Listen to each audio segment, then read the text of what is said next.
the epicenter of terrorism, that is Pakistan. India एक ऐसे वक्त पर पाकिस्तान को टेररिज्म की वजह से ब्लेम कर रहा है जिस टाइम इंडिया खुद क्रॉस बॉर्डर और ट्रांसनेशनल टेररिज्म की वजह से तनकीद का निशाना बना हुआ है। It was a discreet, non-embassy based operation exclusively meant to conduct meetings with Baloch insurgents and terrorists. 6 cases document किए गए जिसमें रॉ ने पाकिस्तान के अंदर खुफिया कत्ल किए।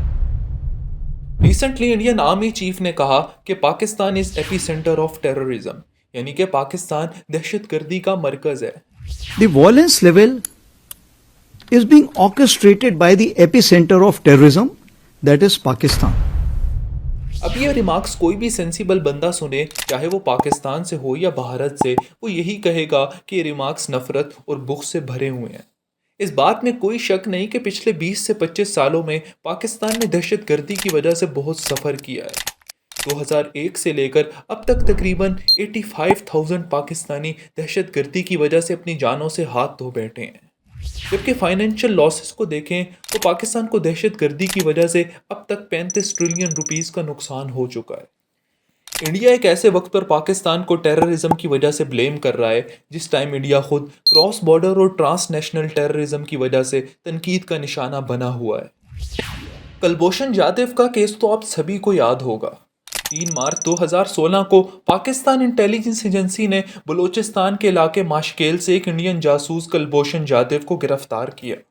चंद ही दिनों बाद ISPR ने कुलभूषण जाधव का एक कॉन्फेशनल स्टेटमेंट रिलीज किया जिसमें उसने एडमिट किया कि उसको इंडियन इंटेलिजेंस एजेंसी रॉ ने रिक्रूट किया था और वो बलूचिस्तान इंसर्जेंट के साथ मिलकर काम कर रहा था। I am Commander Kulbhushan Sudhir Jadhav. I was inducted and my services were handed over to Research and Analysis Wing. It was a discreet, non-embassy based operation exclusively meant to conduct meetings with Baloch insurgents and terrorists. India ने इन allegation को deny करते हुए कहा कि Kulbhushan Jadhav India का एक retired naval officer है और इंडियन एजेंसी से उसका कोई भी ताल्लुक नहीं। 2018 में इंडिया के एक मशहूर मैगजीन फ्रंट लाइन में एक आर्टिकल शाया हुआ। इस आर्टिकल में एक्नॉलेज किया गया कि कुलभूषण जाधव इंडिया का सर्विंग नेवल ऑफिसर हो सकता है और ये भी कहा गया कि 2013 से इंडिया पाकिस्तान के खिलाफ एक खुफिया जंग लड़ रहा है।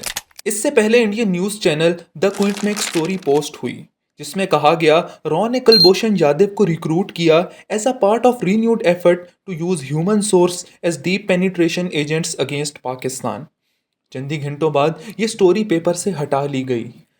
इसके अलावा रिसेंटली वॉशिंगटन पोस्ट में एक रिपोर्ट शाया की गई। इस रिपोर्ट के मुताबिक Indian intelligence agency raw Pakistani ज़मीन पर 2021 से असैसिनेशन कैंपेन चला रही है।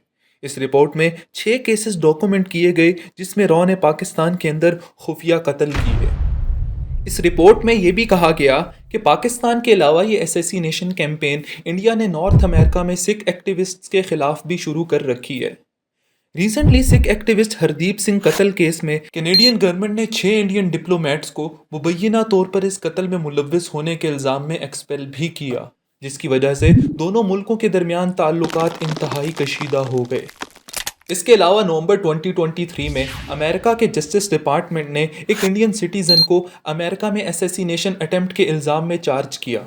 इस शख्स का नाम विकेश यादव था जिसने एक सिख एक्टिविस्ट गुरपतवंत सिंह पन्नू को कत्ल करने की कोशिश की।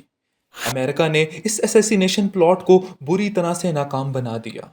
इस सब ट्रांसनेशनल एक्टिविटीज़ के अलावा बहुत सी इंडिपेंडेंट ह्यूमन राइट ऑर्गेनाइजेशन ने इंडियन हेल्ड कश्मीर में बेतहाशा ह्यूमन राइट केसेस डॉक्यूमेंट किए हैं।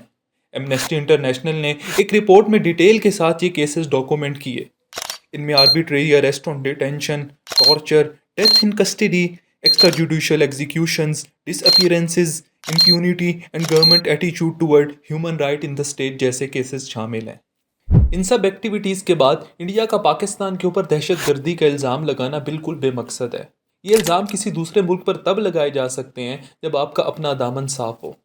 सेकेंडली, इन इल्ज़ामात की वजह से दोनों मुल्कों के दरमियान डिफरेंसेस बढ़ेंगे, कम नहीं हो सकते। वीडियो अगर अच्छी लगी हो तो लाइक ज़रूर करिएगा। मज़ीद ऐसी ही वीडियोज़ देखने के लिए चैनल को सब्सक्राइब करें। अल्लाह हाफिज़।